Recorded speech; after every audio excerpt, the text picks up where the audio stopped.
right, let's dive right in. Today, we're talking about manifestation. And I don't mean just wishful thinking. We're going to get into the actual nuts and bolts process for creating the life you really want. It's all about breaking down the principles that shift you from a place of wanting to a place of having. So let's get started.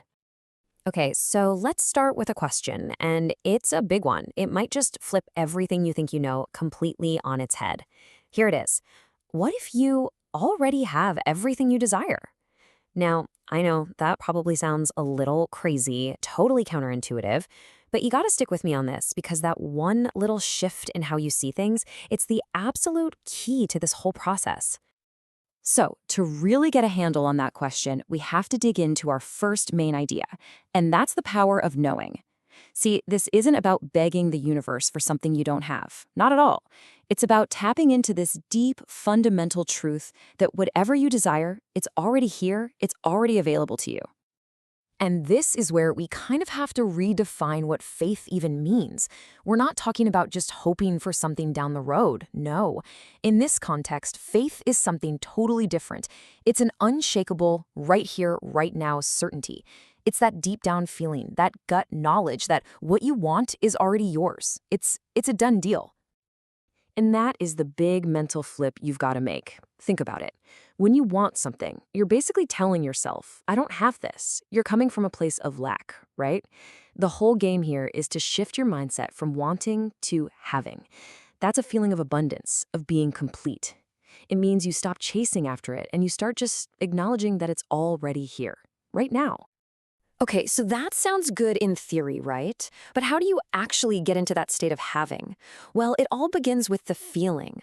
You have to generate the feeling of completion. You gotta embody the emotion of your wish being totally fulfilled, way before you can see it with your own eyes. And here's how we do it, broken down into 3 simple steps. First, you visualize possession. Don't get caught up in how you're gonna get it, just imagine you already have it. Step 2, you tap into the main emotion of having it. And here's a twist. It's not excitement, it's relief. And finally, step 3, you let that feeling of relief just settle into you, into a deep, unshakable peace. And this is so important. The feeling you're really aiming for isn't some crazy jumping up and down excitement. It's the quiet, calm, satisfying feeling of relief. It's that deep exhale when a project is finally finished or a problem is solved. That feeling of peace, that's what you need to live in. Here's a little trick to find that feeling. Don't just imagine the moment you get the keys to the new car or the moment you get the job offer. Instead, imagine waking up the next day. The initial thrill has kind of settled down, and it's just your new normal. How does that calm, settled satisfaction feel in your body? That's your target. Now, once you can create that feeling inside you, the next step is to actually start living from that place every single day. This is what people mean when they say you have to act as if. You're living from the end as if it's already happened. This instruction is really like a bridge, right? It connects your inner world of feeling to your outer world of experience. You're taking that certainty, that peaceful feeling, and you're starting to just live from it. You embody it in everything you do. But, what does acting as if really mean day to day? Well, it means your thoughts change from, I really want that, to, I'm so glad I have that. Your feelings are no longer about longing, they're about gratitude. And your actions start to reflect this new reality. You're not frantically trying to get something anymore because in your mind and your heart, you already have it. Okay, so we've talked about the what and the how, but what about the why? Like, why does any of this actually work? To get that, we need to zoom out a little bit and look at the bigger picture of reality itself. So the fundamental idea here is that everything we see and touch in our physical world, it all comes from a non-physical source. Call it consciousness. And the most important part, you are not separate from this source. You are consciousness. Which means you're not asking some force outside of you for a handout. You're literally just selecting a reality that already exists within you. This helps us see the difference between 2 ways of being. You've got the 3rd dimension, that's our everyday world of pushing, striving, and asking for things. Then you've got the 4th dimension, that's the creative source. It's a world of knowing, of peace, of allowing. It's the place where you don't ask, you just receive, because you've already cleaned it on the inside.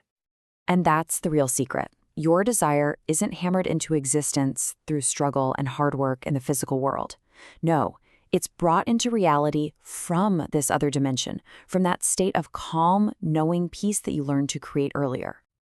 So when you start putting all these pieces together, the knowing, the feeling, the acting as if, you can't help but arrive at this incredible realization about your own power. You're the one in the driver's seat. This right here is the ultimate takeaway. You're not just using a technique. You are the technique. You are the process itself. You're the channel through which the invisible becomes visible. And by grounding yourself right here in the present moment and embodying that feeling of peace, you become the master of your reality. And that's really what it all boils down to. Manifestation isn't some special magic trick you have to learn. It's an ability you were born with. You just have to remember how to use it. The key that unlocks it is gratitude, mixed with that deep, powerful knowing of who you really are. And that brings us to the final, and maybe the most important question of all. Now that you understand this, now that you know the truth of your own power, what are you going to create?